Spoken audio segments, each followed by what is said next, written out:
Faith is the great cop-out. The great excuse to evade the need to think and evaluate evidence. Faith is belief in spite of, even perhaps because of, the lack of evidence. Richard Dawkins.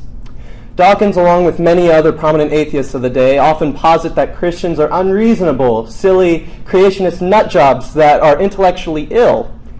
However, though we may seem silly at times, faith can change your life for the ultimate better, and it will lead you to the truth.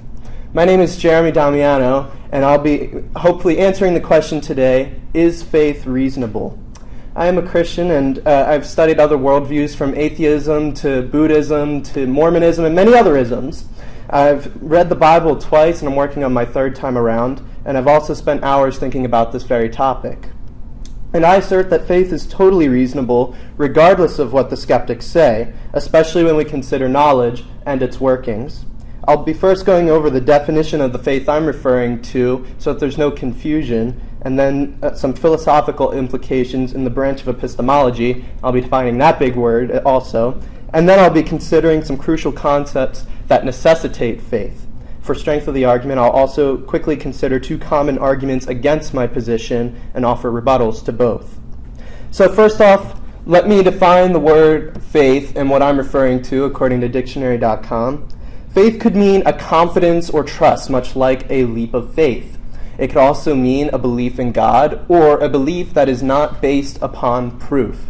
Now, I won't be talking about a confidence or trust kind of faith, but rather a belief that is not based upon proof, and how people often mix that with a belief in God, because people often say that faith is unreasonable because it's not based on any facts or evidences around them, so they say it's unreasonable.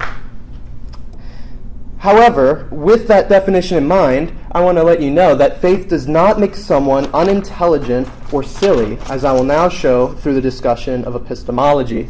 Epistemology, according to dictionary.com, is the branch of philosophy that investigates the origin, nature, methods, and limits of human knowledge. I'll be speaking of the nature and the limits. So the nature of knowledge. How do we know things? Well, we know things through our senses and our reasoning. We sense the world around us, and then we reason to make sense of our world. But have you ever asked yourself this question? How do we know our reasoning is valid and functioning properly? Reason cannot verify itself, and no inference system can verify it because you need your reasoning to deduce the result. For example, let's say you conduct a scientific experiment, or no, let's say someone else, very intelligent, conducts a scientific experiment and uses the scientific method perfectly, and he gives you the result to let you know your reasoning is functioning properly. At the end of the day, you must employ your own reasoning to accept the result. And so, that leaves us unable to validate our reasoning. However, if you cannot validate your own reasoning, it follows that you can't know anything to be true. Now that sounds crazy, because we can know things. And the proof is we don't live as if we can't. We don't see people running into Rudders or whatever and grabbing snacks and drinks off the shelf and goes to walk out, and when a cashier says, hey, you need to pay for those things, we don't go, oh, well, I'm not sure you exist, so goodbye. Nobody lives that way. But it goes back to that very question. How do you know your reasoning in this moment is giving you an objective reality? In order to know anything with absolute certainty, we would need infinite knowledge. Why? That sounds a little bit crazy, but why? Because what you think you know might be contradicted by what you don't know yet. If you knew everything in the past and into the future, you would know that a claim, it cannot be contradicted. But there's a big problem there. Do you have infinite knowledge? I don't. If you don't, everything you claim to know eventually returns to an amount of faith, a belief with an insufficient amount of proof. When we think about the limits of our knowledge, well, really, our knowledge is really slight. Taking these things into account and also the definition, let me move on to the concepts that necessitate faith. What do I mean by that? These are immaterial things that we all utilize. Since they are immaterial, their very existence is dependent on our faith in them. Look at the different words on the screen there. It's our mind, reason, logic, induction. Induction is the process which scientists use to make accurate predictions of the future, and science would not be possible without the processes of induction. And lastly, reality. All these things cannot be sensed by the five senses. We can't taste logic and we can't hear reason. Yet, we think that it is totally unreasonable to live without these things. It's mind-blowing, much like the picture on the screen, to think that we can live without them. Things like our mind and reason, if those things were non-existent, the guy at the Rudder store is totally justified in his doings. And if logic didn't exist, well, we would have a bunch of problems. And the picture right there, the blue button is true and the red button is false, and there are different colors there. That wouldn't make any sense. It doesn't matter anyway because logic wouldn't exist. So it's mind-blowing to think that we can live without these things, and yet they require our faith for them to be existent. So having covered the definition of faith, the dilemma with infinite knowledge, and these concepts, I want to view the other side of the argument, two strong arguments against my position, and talk about the rebuttals. The first one is, faith is the enemy of science. Well, my response is, without faith, the greatest scientific discoveries would not have been made, and evolution would stop being preached. Did you get that last part? It was supposed to be a joke. Why? Because evolution has not been seen to be a real thing in all of human history, suspiciously, and when animals adapt, all we observe is that they stay the same kind. There's speciation, sure, but cats are still cats, dogs are still dogs, and humans are still humans.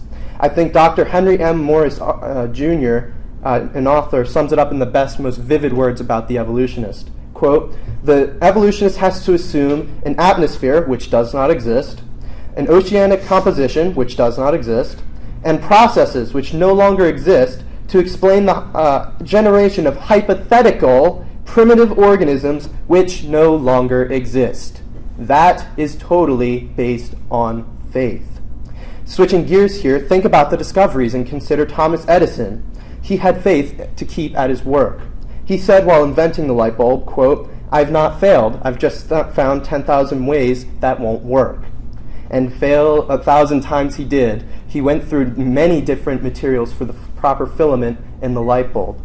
Without faith, Edison most likely would have quit, or he would have never been able to arrive at the great invention that has branched out to what lights our rooms today. The second view is faith, even if all these things are evident, faith is unreasonable because it doesn't always produce naturalistic answers. It often produces silly things that seem to be impossible. Well, upon scrutiny with questioning, this turns out to be a flawed argument. What this argument is saying is, since it doesn't fit naturalism, it's unreasonable. Well, that's begging the question, what's wrong with the supernatural? They might respond, the supernatural doesn't exist because it's impossible. Why is it impossible? Because we don't observe it. Why don't we observe it? Because it's impossible. You see, it goes in a circle that does not help the case being made. In fact, when we consider those faith-necessitating concepts that I've mentioned earlier, those things are crucial to science. Can we observe ethics by natural means? The answer is no. We cannot sense ethics by natural means, yet they are crucial to sound and unbiased science. Yet they require faith for them to be existent. This suggests that everyone is a supernaturalist, whether they accept it or suppress it. It also follows that science is quite unnatural, supernatural, whatever you want to call it. It's not quite natural. And so, is faith reasonable? Well, after defining the word, and since we don't have infinite knowledge, and we can observe so many faith-necessitating concepts, I say faith is inescapable. Yes, of course faith is reasonable, because without it, we cannot reason at all. So since faith is inescapable, the biggest question here today, friends, really is, where are you placing your faith? The realization of the things that I've been speaking about today is just the first step in finding the truth. Aren't you tired of living in uncertainty? Don't you want to find the truth? In closing, I want to share some good news. God is real, and it is by him we can know anything for certain because he reveals it to us. And even though that we've rejected that idea and we've turned our backs on him in rebellion, he sent his son, Jesus Christ, to the earth to redeem sinful humankind. You see, our choices to be unholy, to be out of God's original design by sinning, has created a debt that each person is due for. You see, we've broken God's law, and we deserve the penalty, which is an eternity separated from him in everlasting torment. But Jesus came and paid your fine by dying on the cross, and 3 days later he rose from the dead, so you could go free. From rising from the dead, it shows that he was truly God, and that his power to cleanse you is indeed real.